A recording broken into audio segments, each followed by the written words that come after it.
I'm gonna grab this fur to wear. Yes, it looks fabulous. It's great for the weather, December weather. Exactly. Happy holidays. Yes. Well, I am so excited. Hello, hello, hello. For those of you already jumping on live today, I am here with Kelly Buckley. I am so excited for this topic. We are going to be talking about beautifully confident. This is going to be so much fun. For those of you that don't know me, my name is Sabrina Victoria. I am the host here at Her Talk Show. Listen, if you have not already subscribed to this show, you need to hit that subscribe button. These shows are guaranteed to have you thinking differently about life and business. Let's jump right in. Get ready, because today's guest is about to change the way you view your world. This is Her Talk Show, hosted by Sabrina Victoria. Hello, if you're listening live, welcome. And if you're listening on the replay, make sure you hashtag replay wherever you're at so we can drop you some love in the comments. Listen, we have had over 600 women grace this stage. We are adding another one to the list today. Kelly Buckley. She is a women's transformation coach and host of the Beautifully Confident podcast. With extensive experience, a BS in business, cosmetology license, and a coaching certification, Kelly guides women through personal and professional transformations. Her warm, empathetic approach, rooted in her roles as a wife and mother, helps clients balance life, nurture a positive mindset, and achieve their goals.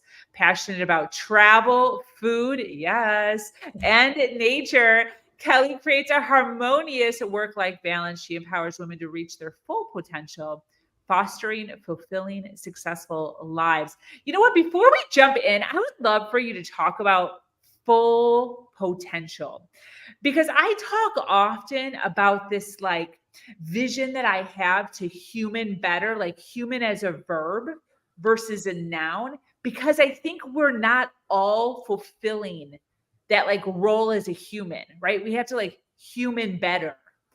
What does full potential mean to you? What does that mean? Well, I'm glad you asked that, Sabrina. And yes, I loved that you talked about human as a verb on my show. It was something I had never heard it put that way, so I just loved it. And actually, I jotted down a couple things that I kind of wanted to hit on today, because I was just reading through and watching a couple of the other episodes, and I thought, what is something that I deliver to help women realize their full potential? And it is using self-reflection as a superpower. I just, so many women just go through life doing all the things, the next thing, the next step. And as I was listening to you reading my bio, I thought, my bio pretty much says like I did all the next steps until there was a point in my life that I realized, what am I doing here? I thought I would be so much farther along. I thought I would have more money saved. I thought I would just be better in life at this point. But it really took a lot of self-reflection and really looking at, how did I get where I was? Why am I still sitting here? If I'm not happy with it and this isn't my full potential, why am I still sitting here?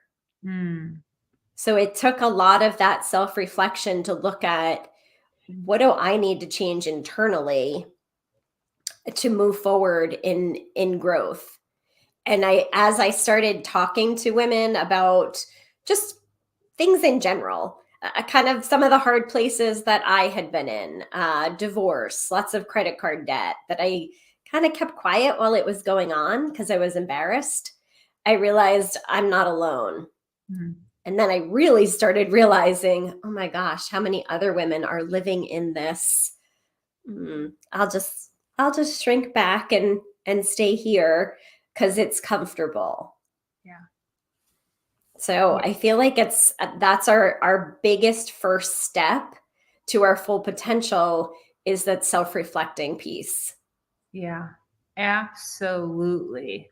Yeah. And I think a large amount of us have been in debt as far as all the things, right? Houses, Yeah. cars, credit card. It can get heavy. Yeah. Yes. But I don't know about you, but while it was going on, I, I didn't tell anybody because the whole rest of my life looked great and successful. I had 2.5 kids and a successful business and actually other things going on around that. As an entrepreneur since I was 23, I've always had multiple things going on that looked successful to everyone around me. 100%. So it was just kind of icky and embarrassing to even have to say, good Lord, do you know I'm $50,000 in credit card debt? Yeah, definitely. I know you talk often about habits when it comes to self-care. Can you give us a key as far as, what are the one or two things that women should really be focusing on? Because there's so many, right? There's so many things that we could all be doing. Have like the top one or two things that we should really be cognizant of on a weekly or monthly basis? Weekly or monthly? Weekly or monthly? I am going to go back to taking time for self-reflection. And I mean, taking time, close your computer, turn your phone off, disconnect from everything, and just get quiet with yourself for at least an hour. And listen to what comes up internally for you. How are you feeling? How are things going? Does it bring up a good feeling for you, or does it bring up a, oh, what am I doing here? Because that's just so important to take some of that alone time. And I know some people do, they'll take like a whole day. I'll take an hour a week to do that, like just completely unplug. And then quarterly, it might be half a day. And I do have to say, yearly, I'm working up to maybe a weekend. I haven't quite done that yet, but I do think it's important to unplug and really sit down and think about where we've been. Because if we don't know where we've been and why we are where we are, how can we move forward in our own growth? Ooh, that's good. Okay, so taking some time to reevaluate where we've been, where we are, and then how does that help us move forward? How should we move forward from there? So doing that self-reflection, you're going to come up with, are you truly happy where you are? And if you're not, if every day you're getting up thinking, oh, this again. And so the other piece I'm going to add to the self-care, because I truly believe it starts with daily self-care, and it starts with mastering your morning. Because if you are starting your day on the down and not giving yourself any time. I did a poll the other day to ask people how long they gave themselves in the morning. And I was really surprised on one hand, but on the other hand, I thought, no, I used to do that too. Only gave myself just enough time to get myself ready, get my kids ready, get myself to work, and start right into my 12-hour day.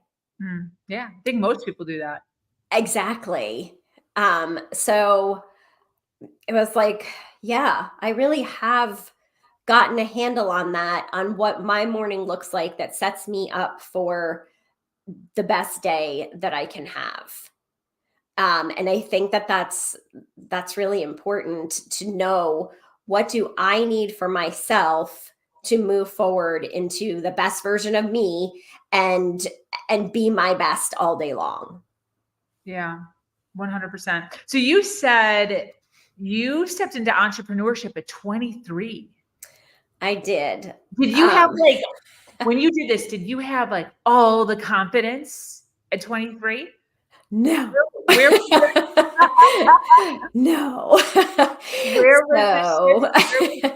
Where was the shifts for you as far as realizing how important it was to have? So I'll drop a little bit. I have my co-author in a book that's coming out next Friday, the 22nd.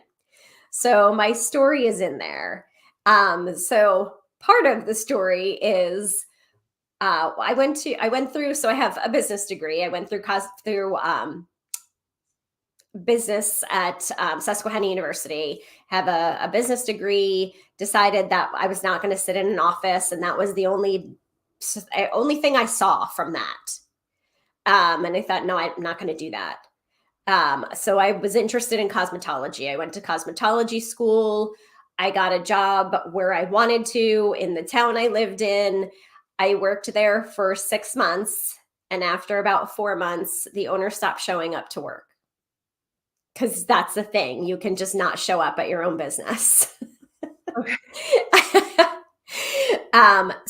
But because I had such a good work ethic, I kept showing up. I mean, his lack of discipline didn't affect my life. And my husband at the time talked me into making an offer because he was like, "You're going to go in someday and you're not even going to have a job because he's going to have cleaned out the salon." Mm. So I called and left him a message on his answering machine and made an offer for a business.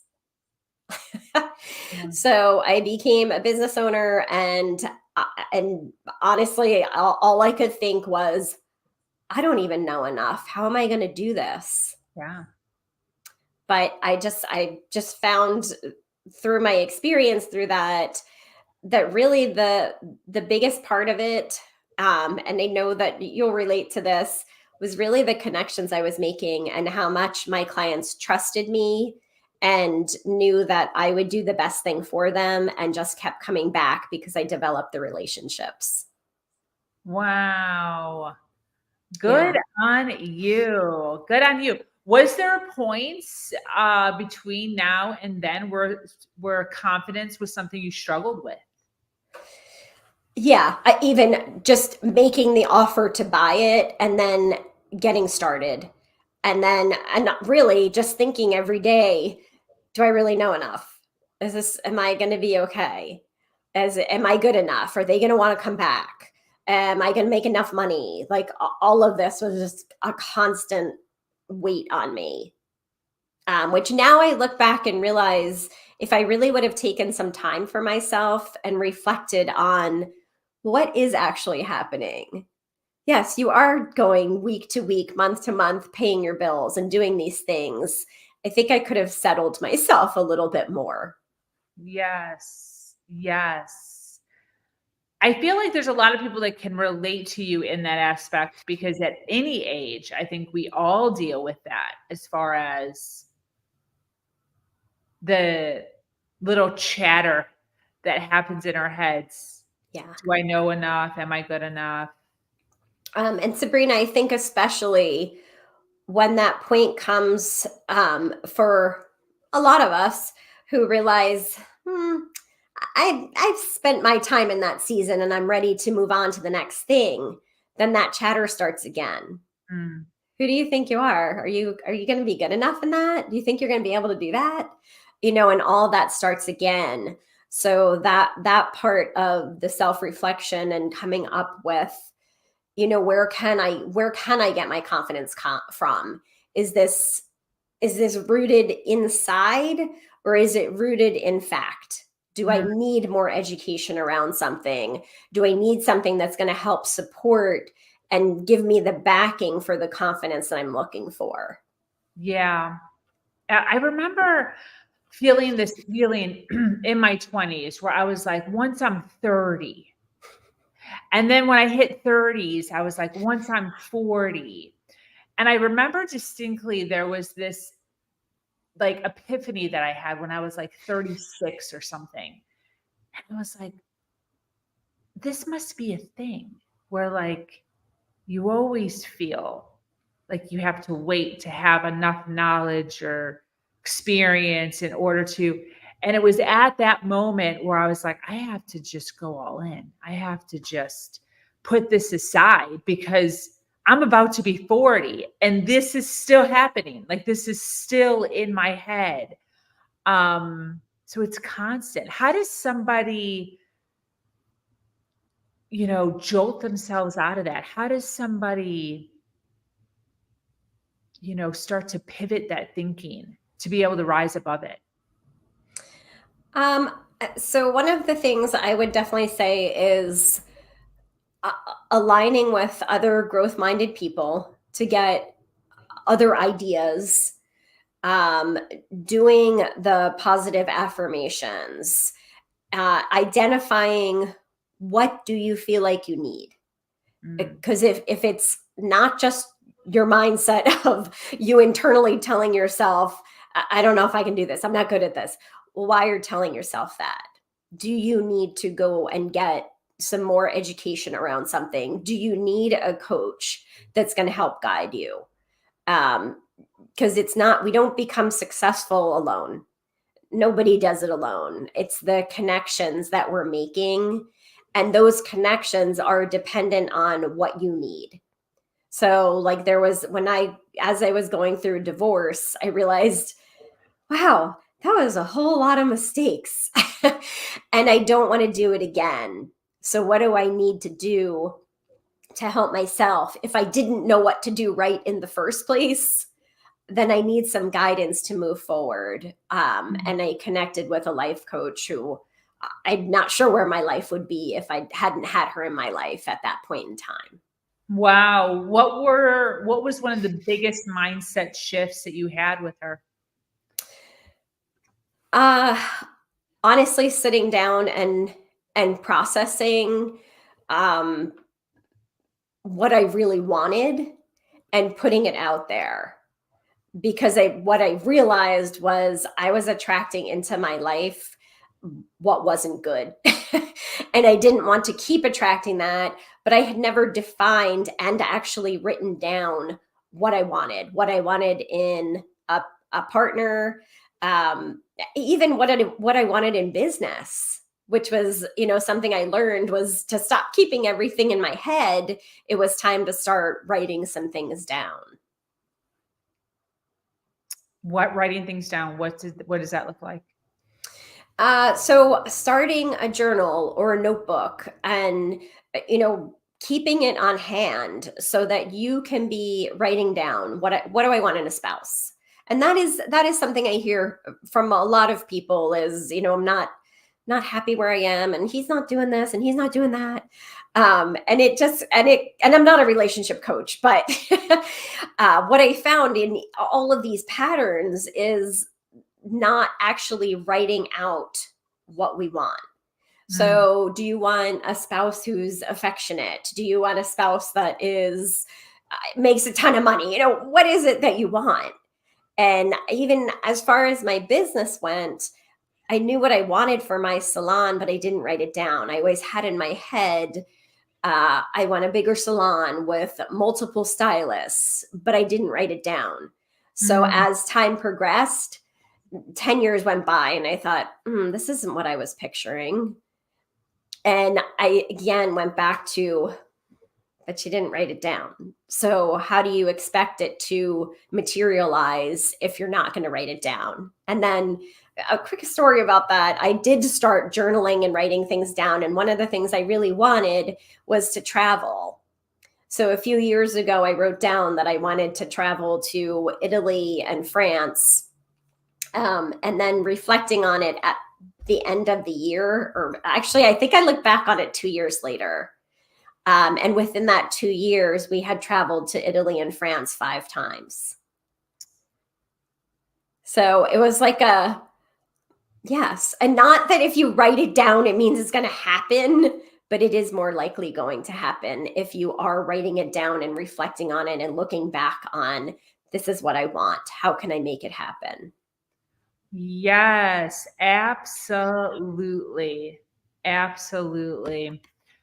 I would like to talk a little bit about asking for help. You said we don't become successful alone, and not trying to project on anybody else, but I do feel as if that is an issue that a lot of women have, is we're told that we need to be powerful and we need to have this I can do anything attitude. And then because of that, we feel as if, or I always felt as if I needed to do it by myself. So how can somebody start to learn to speak and to ask and to delegate? What was your own personal experience, or, what do you encourage your clients to do?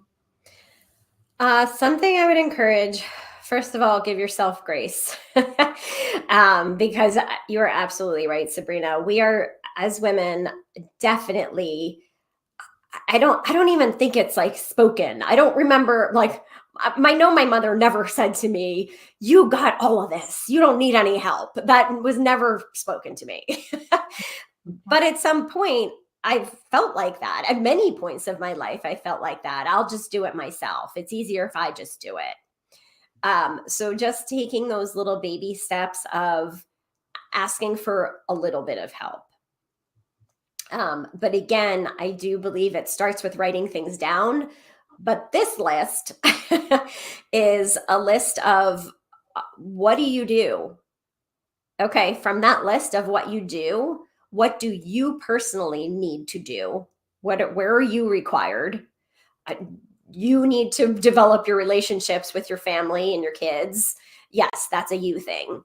And what can you delegate? And then what can you dump? Like, what just needs to go out the window that doesn't even need to be happening anymore? So one of my first things, and this was a very long time ago, and I remember it because my kids were, I think, 1 and 3, was the last time I cleaned my house. Because I realized I left my kids and my husband at his grandmother's to play on a Sunday afternoon while I was a salon owner and had another job, and I went home to clean my house, and they stayed and played. And I did it, and I thought, I will never do this again.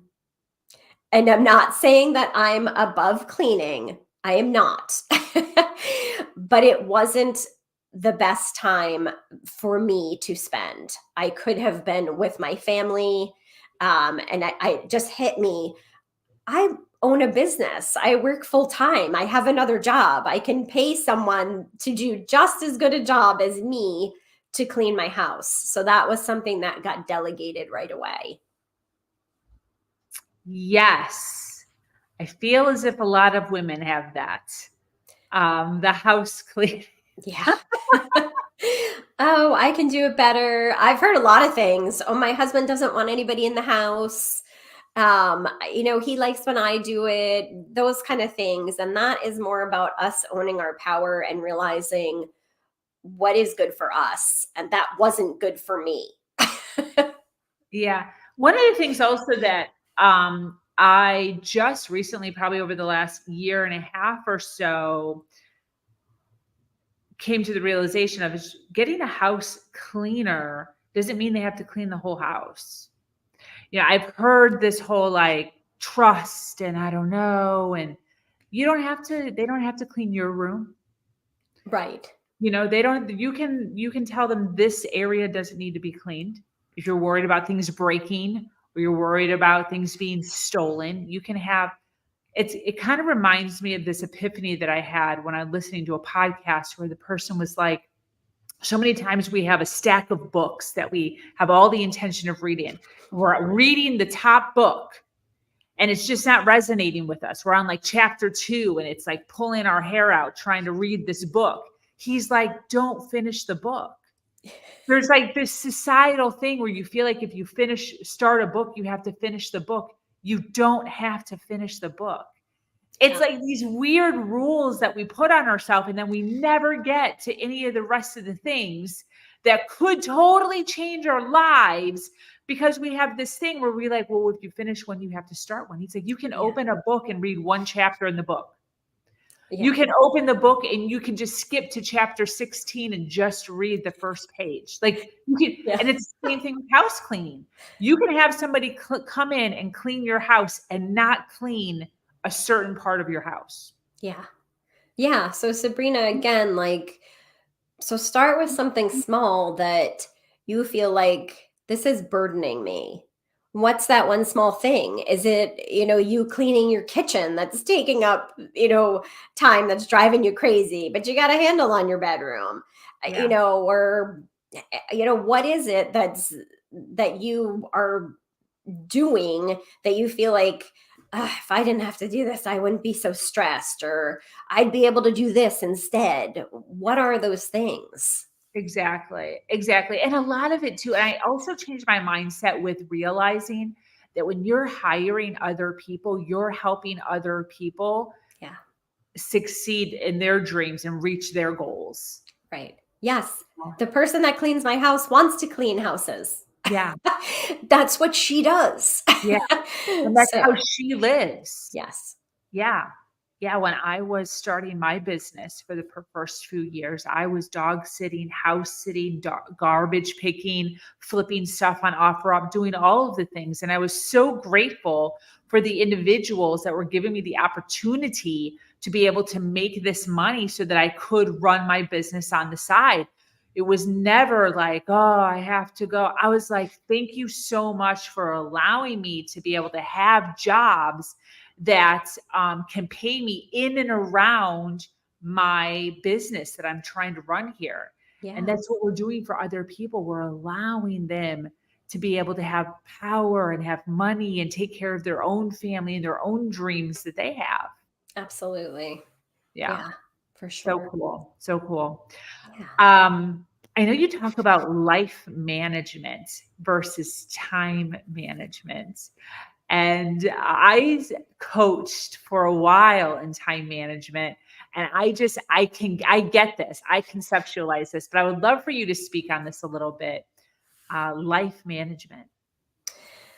So I have worked with so many different ways of managing time. And what it really comes down to is looking at what we want in life, which is why I say self-reflection is a superpower, because it links back to so many things. So truly looking at, what do we value in life? What's important to us? And I know through COVID, a lot of people shifted jobs and changed a lot of things, and family is important. Well, making money is also important. So yes, I'm sorry. These people that were like, I'm going to quit my job because my family's more important. I'm like, how are you going to pay your bills? And then there's that. So just really taking an assessment of, what do you value, and really linking it back was to, how are you making that happen? And then looking at time blocks of, where are you distributing your time? Are you putting time to the things that you value, as well as putting the time into making the money that you need to make to be able to do those things that you value? Yeah. So I personally work more with time blocks. I work with time blocks and lists. I do have a couple different lists, because my to-do list is not necessarily part of my strategic productivity list. That list is part of moving my business forward and moving it forward. My to-do list is checking email, getting back to people, those kind of things. But I've stopped giving myself 15 minutes to do this, 20 minutes to do this, and put it more in chunks of a day, chunk of a week. Where do these things fit in? Beautiful. But something I feel is really important is for especially women to not be looking at, well, this is her schedule, this will fit for me. No, let's take a look at what your values are, where you need to be to make your values a reality, and make a schedule for you that fits you. Yes, definitely. And I also have multiple lists. And it's personal business too, because you need a personal list too. Yes. Yes. Yeah. And that's reality is we do have personal things. And if you're not doing those personal things, you're cheating yourself too. Because you're also then you're living for your business or being an employee or whatever it is you do, and not ever giving yourself that self-care time or the things that you do need to do that make you feel accomplished. I did get these things done today and I got it. Yeah. That kind of leads back to confidence. Yes, which is again like why I weigh so heavy on like coming up with your morning routine that honors you, so that you are starting your day with multiple small wins. Mm. So, I mean, because I can look back at my morning and say, yes, I worked out. Yes, I had a good breakfast. And I had my breakfast with my husband and I read and I did devotions. And not that it's like check, check, check, but I feel good about myself because I did all of those things because I value those things. Yeah. Absolutely. Very, very cool. Well, listen, we have a ton of people watching live right now. They're obviously resonating with what you're saying. We're getting a good idea of what you do. But can you do me a favor and explain exactly what you do in your business and who you help? Who should be reaching out to you? Professional women, typically midlife, because they are the women who are starting to say, what am I doing here? Why am I in this place? I thought I would be so much farther along. And then I guide them through a 12-week program. I'm actually getting ready to launch a new one in January. And we start with self-reflection because again, we talked about this. We can't know where we're going if we don't know why we're there or how we got there. And then putting those time management, which incorporates into life management and self-care pieces in to come up with an action plan of how are you going to move forward from here? If this isn't where you want to be, how do you move forward and what resources and what actions do you need to take those steps forward? Beautiful. Beautiful. Yeah. For those that would love to check out more information about you, that would love to follow you, where do you hang out the most? What's your website? So my website has all of my links on it. And my website is beautifullyconfidentpodcast.com. And I am on all social medias, mostly Facebook, Instagram, LinkedIn. But like I said, it's all on my website that you can connect with me, subscribe to get a newsletter every month and get some tips on beauty and confidence. Yes, absolutely. Well, this has been absolutely phenomenal. I so appreciate you being here. For those of you listening live, make sure you check out Kelly at beautifullyconfidentpodcast.com. It is in a clickable link wherever you are watching us at in the description. Where do you hang out on social media? What did you say? Your two top places? Insta? My top two, I would say Facebook and LinkedIn. Facebook and LinkedIn under Kelly Buckley? Yes. Beautiful. And it's a picture of me. You can't miss me. 100%. Yeah, we love to make sure that we connect so that we all continue to rise. Kelly, any closing thoughts as we wrap up here? Well, I always love to share a little bit of empowering with women of start looking at where you want to be so that you can do that deep dive inside and say, this is where I want to be and I can do it, because you can do it. If I did it after all of that debt, divorce, everything that I went through, and still rise above that and still move forward to the next business and be successful, so can all of the women that are listening. Absolutely. I love that. Well, that brings us to an end of yet another incredible episode of Her Talk Show. Thank you so much, Kelly, for coming on and sharing your wisdom, inspiring us all. To our dedicated listeners, thank you so much for being here, hanging out with us until the very end. Remember to follow, like, and share. Once again, I am the host here, Sabrina Victoria. I encourage you to join our community, Her Nation, where we continue to uplift each other every step of the way.